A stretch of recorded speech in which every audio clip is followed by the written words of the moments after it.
We don't draw to perfect lines, but to keep something alive before the last petal falls.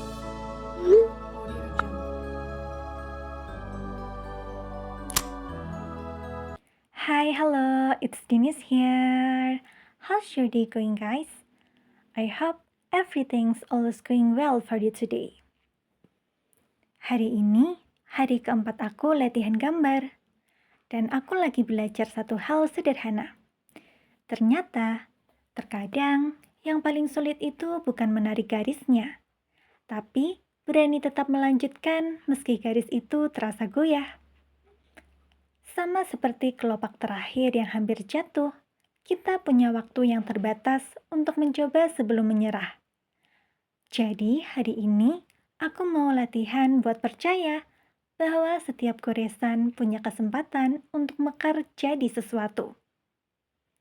Dan seperti sebelumnya, aku akan membacakan sebuah cerita yang bisa kalian dengarkan sambil menggambar. So, take your seat now, cause the story is about to begin.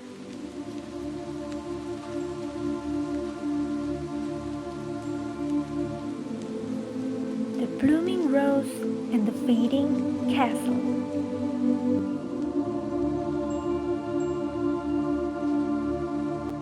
Alkisah. Di sebuah desa kecil yang dikelilingi perbukitan dan sungai jernih, hiduplah seorang gadis bernama Belle. Ia menyukai dua hal, angin pagi dan pertanyaan yang belum terjawab. Orang-orang di desa menyebutnya aneh, bukan karena Belle berbeda, tapi karena Belle berani membayangkan dunia yang lebih besar daripada apa yang bisa dilihat mata. Suatu malam, ketika langit dipenuhi bintang paling terang sepanjang musim, Belle melihat sesuatu yang tidak seharusnya ada di musim dingin. Sekuntum mawar mekar.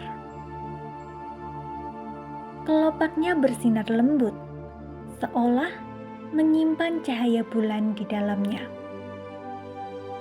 Belle menyentuh batangnya yang dingin, dan tiba-tiba ada bisikan, halus seperti kaca yang retak perlahan. Jika kau masih percaya, ikuti aku. Ujung kelopak mawar itu pecah menjadi serpihan cahaya, terangkat ke udara, membentuk garis emas tipis yang mengarah ke hutan. Belle tahu ia seharusnya pulang. Namun, rasa penasaran yang tak pernah bisa ditundukkan siapapun menarik langkah kakinya masuk ke dalam gelapnya pepohonan. Hutan tampak seperti labirin tak berujung. Pohon-pohon cemara berdiri rapat, dan udara membawa aroma dingin yang sudah lama menetap. Semakin jauh Belle melangkah, semakin ia merasa dunia di belakangnya memudar.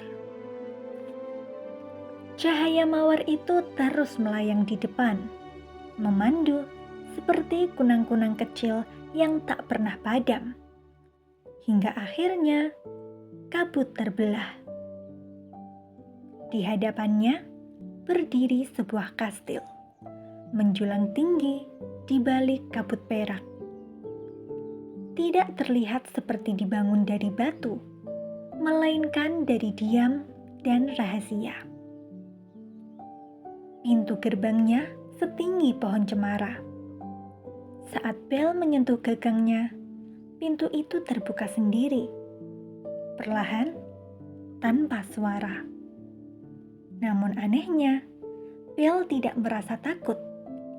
Yang ia rasakan justru terpanggil. Campuran antara gentar dan takjub yang membuat napasnya tercekat.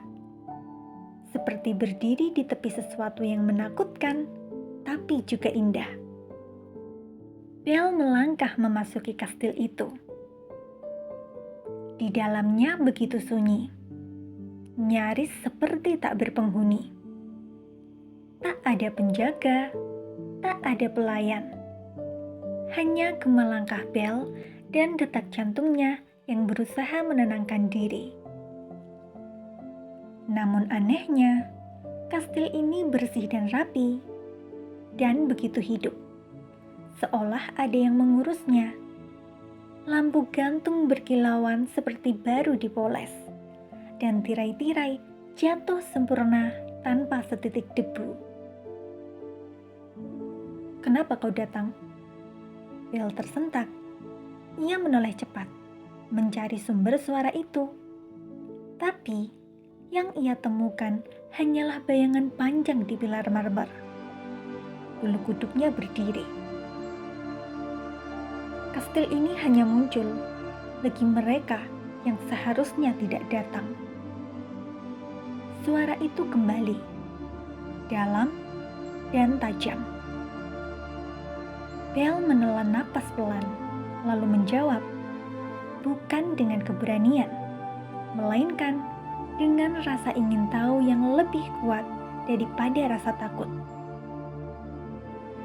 "Kalau begitu, kenapa kau membiarkanku masuk?"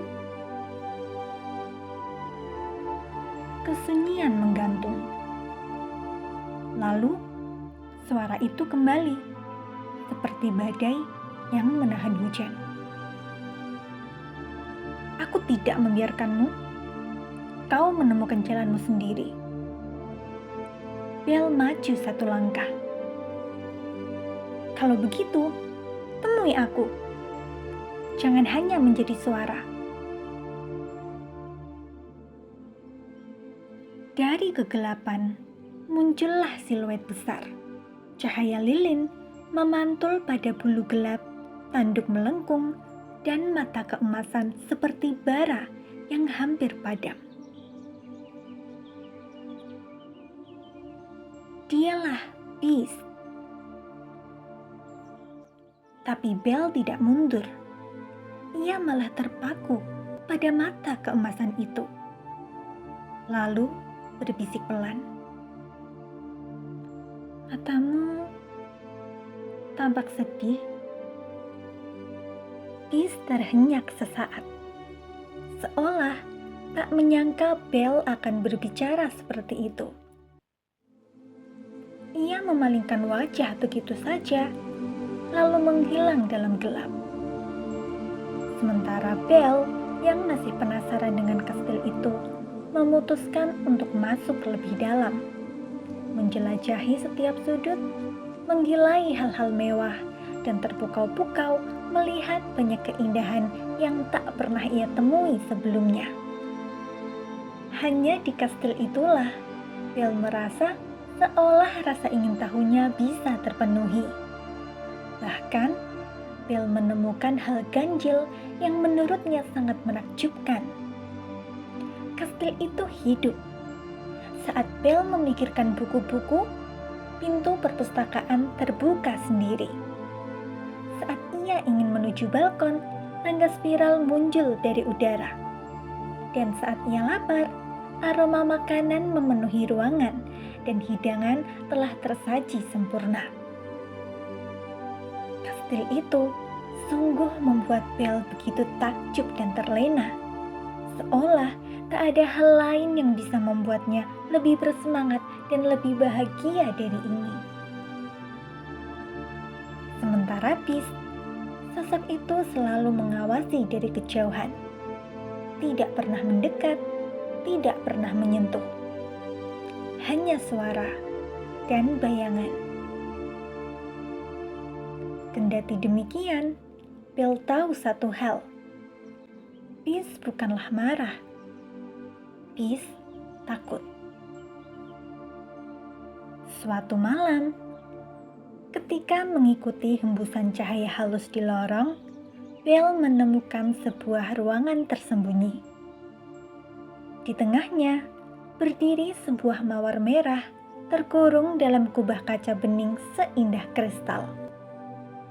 Kelopaknya bersinar seperti cahaya fajar yang terperangkap.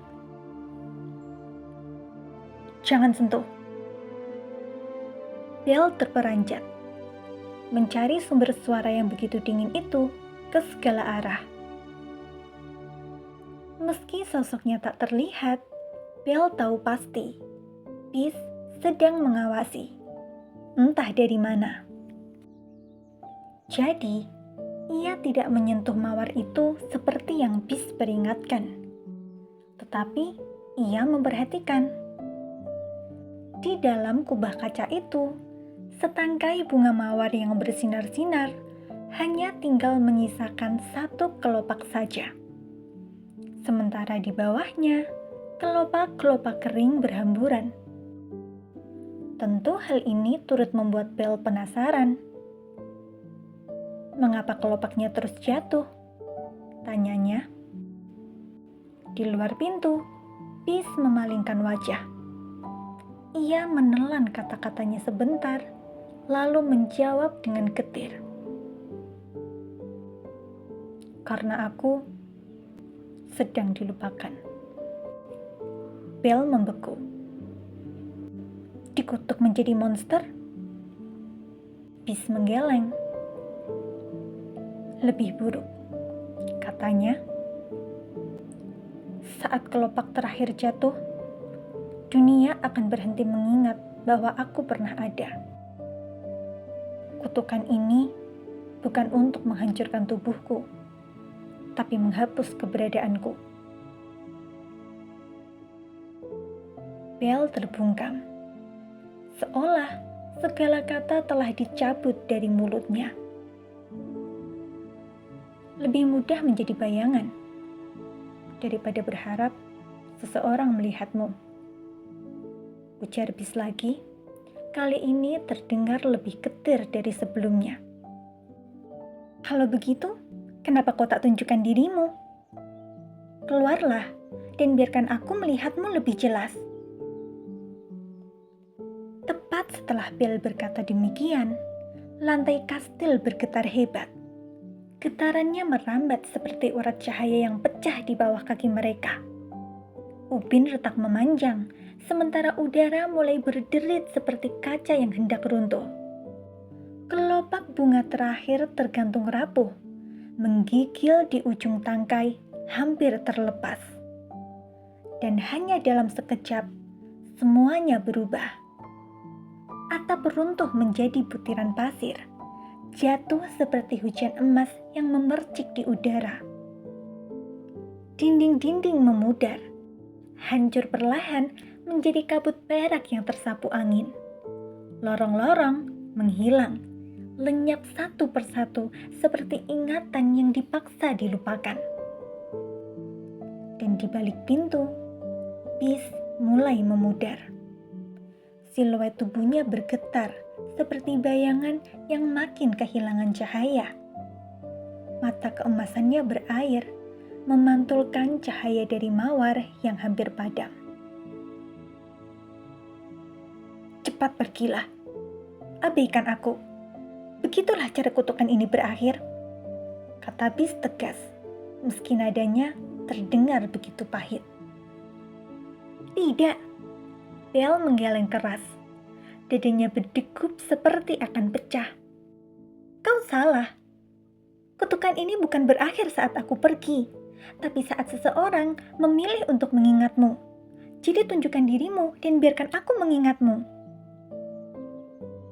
Mawar itu meledak menjadi cahaya. Kelopak yang nyaris putus dari tangkainya menyatu lagi dan kembali kokoh.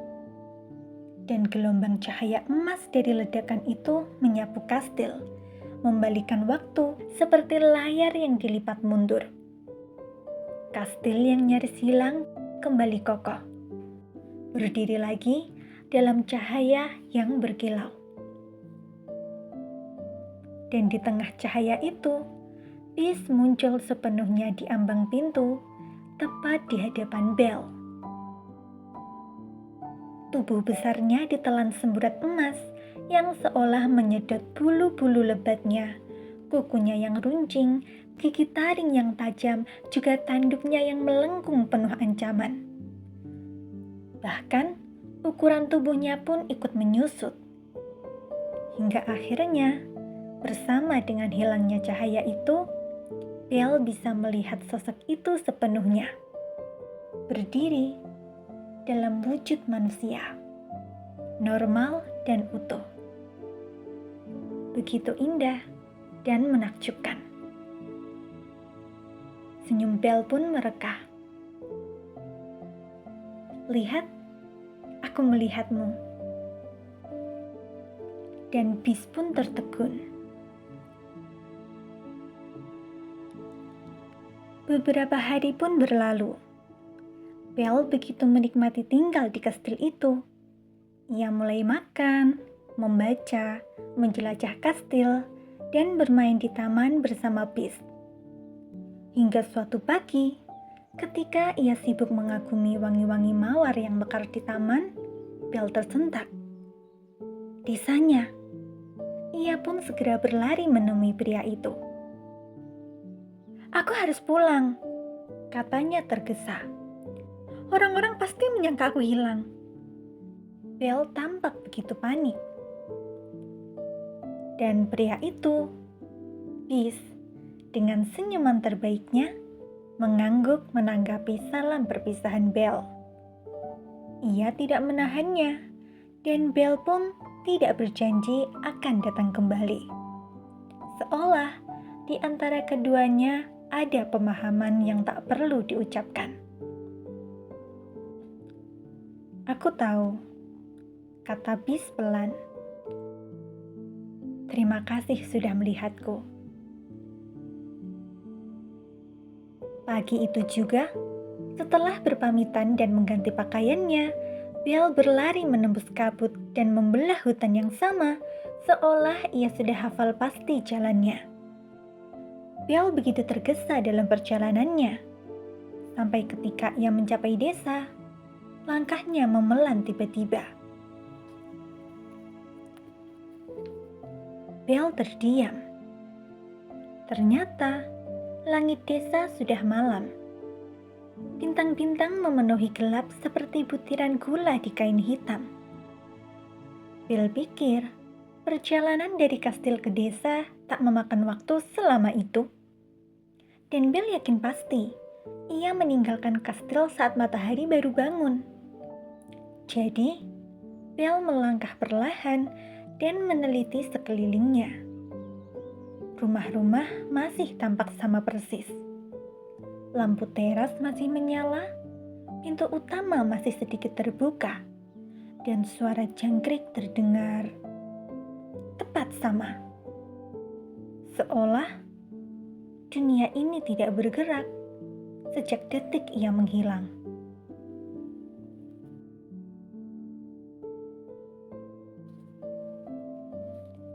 Angin malam berkesiur pelan, menyapu dengan lembut wajah Belle yang kini tertegun dalam.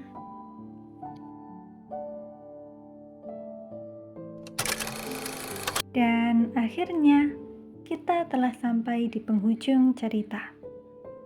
So, how did today's story feel for you? Mungkin hal yang paling berharga dalam hidup bukanlah apa yang sempurna, tetapi apa yang tetap kita jaga meski hampir hilang. Karena selama kita memilih untuk mengingat, tidak ada hal yang benar-benar lenyap. Semoga kisah ini bisa menemani proses kecilmu hari ini. Thank you for staying with me and see you in my next video.